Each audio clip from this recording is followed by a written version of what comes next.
ওয়ালাইকুম রহমতুল্লাহ।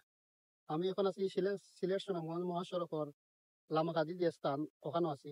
আর এখানে ভিডিও করার উদ্দেশ্য হইল এখানেও যে জায়গাটা দেখরা ওই সাইটে যে গাড়ি যার ওটা হইলো মহাসড়ক। আর তার ঠিক সাইটে যে জায়গাটা করছে এটা হলো মানে স্কেল লোড, যেখানেও আপনার ওভারলোড যে গাড়িগুলা যাইব ওগুলা লইয়া এখানে আপনার যেমন ওজন দেওয়ার কথা ওজন একটা এটা আজ থেকে কয়েক বছর আগে এটা এখানে পুরা কাজ কমপ্লিট হয়েছে, কিন্তু কমপ্লিট হওয়ার বাদেও এই জায়গা কোনো ধরনের করা হওয়ার না, মানে এই জায়গার কার্যক্রম শুরু হয় না। এই জায়গার দেখা যে গোডাউন, তার বাদে তারা থাকার যে অফিস, মানে সবগুলা কমপ্লিট। শুধু এখানে উদ্বোধনের অপেক্ষা। এখানে মানে কোটি টাকা, এখানে জানি না আনুমানিক ব্যয় কেমন, তবে হয়তো কয়েক 100 কোটি হইব না 50 কোটি হইব জানি না। তবে ওই ধরনের 100 কোটি টাকা খরচ করে আমরা ইলাডা স্কেল করা হয়েছে, যাতে ওভারলোড লইয়া কোনো গাড়ি না যাইতে পারে। ওভারলোড লইয়া গাড়ি গেলে যেহেতু রাস্তার ক্ষতি, ওই হিসাবে এখানে তারা অক্টা বানাইছিলা।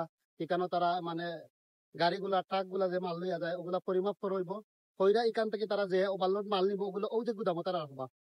তো এটার উদ্বোধন হয়েছে না, তার আগেও একটা সপ্তাহ ওকে আপনারা দেখলা ওই যে আমার পরে যে এই জায়গায় যে কর্তব্যরত বাইন আছেন তারাও আছেন।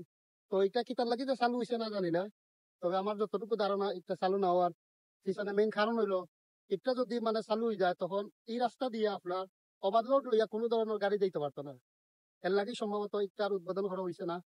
তো আজকে এইদিকে আসলাম এটা লইয়া বাক্কালীন ধরে ভিডিও করার প্ল্যান, কিন্তু ভিডিও করা হল না। তো আজকে ভাবলাম একটু এই জায়গার ভিডিও করার দরকার, কারণ এখানেও সিলেট আর সুনামগঞ্জের মাঝখানে একটা জায়গা এখান। আর এখান যদিও বিশ্বনাথ উপজেলা পড়ছে, সিলেট জেলা পড়ছে, তো তার বাদেও এখান আমরা একটা মানে আমরা টাকা আমরা শ্রমর টাকা যেহেতু এই জায়গার 100 কোটি টাকা খরচ করা হয়েছে, তো এই হিসাবে এখানে চালু হইলো না একটু আমরা জানার একটা প্রশ্ন, যদি কেউ জানা থাকে বা কইবা। আচ্ছা ঠিক আছে। আর এই জায়গার ভিডিও তো আর কিছু করার নাই, তবে জায়গাটা অনেক বড় দেখো কা, জায়গাটা দেখাই আমি সামনে নিয়ে এই জায়গাত মানে সবটা সিসি ক্যামেরা, তারা যে ওভারলোড যে লোডটা যে করার লাগি যে একটা স্কেল করছিল ইটটা সহ সবকিছু ওকে আছে, কিন্তু তার বাদেও এই জায়গা এটার কার্যক্রম শুরু হয়েছে না। এটা জানি না কি তার লাগে হয়েছে না, এগুলা নষ্ট হয়ে যাবে। আমরা আমরা পরিশ্রমের টাকা, আমরা বাঙালি মানুষের ওটা এখানে সবটা কমপ্লিট। যেগুলা ওজন মাপার যেগুলা এদিকে গাড়ি আইলে অটোমেটিক ওই জায়গা মানে গাড়ির ওজন হয়ে যাব। তো এগুলা সবটা কমপ্লিট করার পরে ওই যে দুইটা মানে যে তারা যে রুম আছে অফিস রুম আছে ওখান থেকে তারা ওজন গুলা মাপবো বা এগুলো সবগুলা কমপ্লিট, কিন্তু তারপরে উদ্বোধন হচ্ছে না।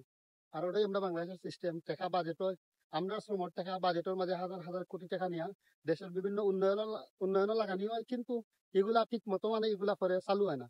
ও যে কাজটা হয়েছে এটা সুন্দর একটা কাজ আছে, এটা চালু হইলে রাস্তা তেমন ক্ষতি হইল না, কিন্তু এই জায়গার কাজ চালু হইলে কি হইব, কিন্তু এই জায়গার কোনো ধরনের মানে নাই আর কার্যক্রম নাই, কাজ কমপ্লিট কিন্তু কার্যক্রম নাই। তাহলে হলে আমরা বাংলাদেশের অবস্থা। যাই হোক, সবাই ভালো থাকো।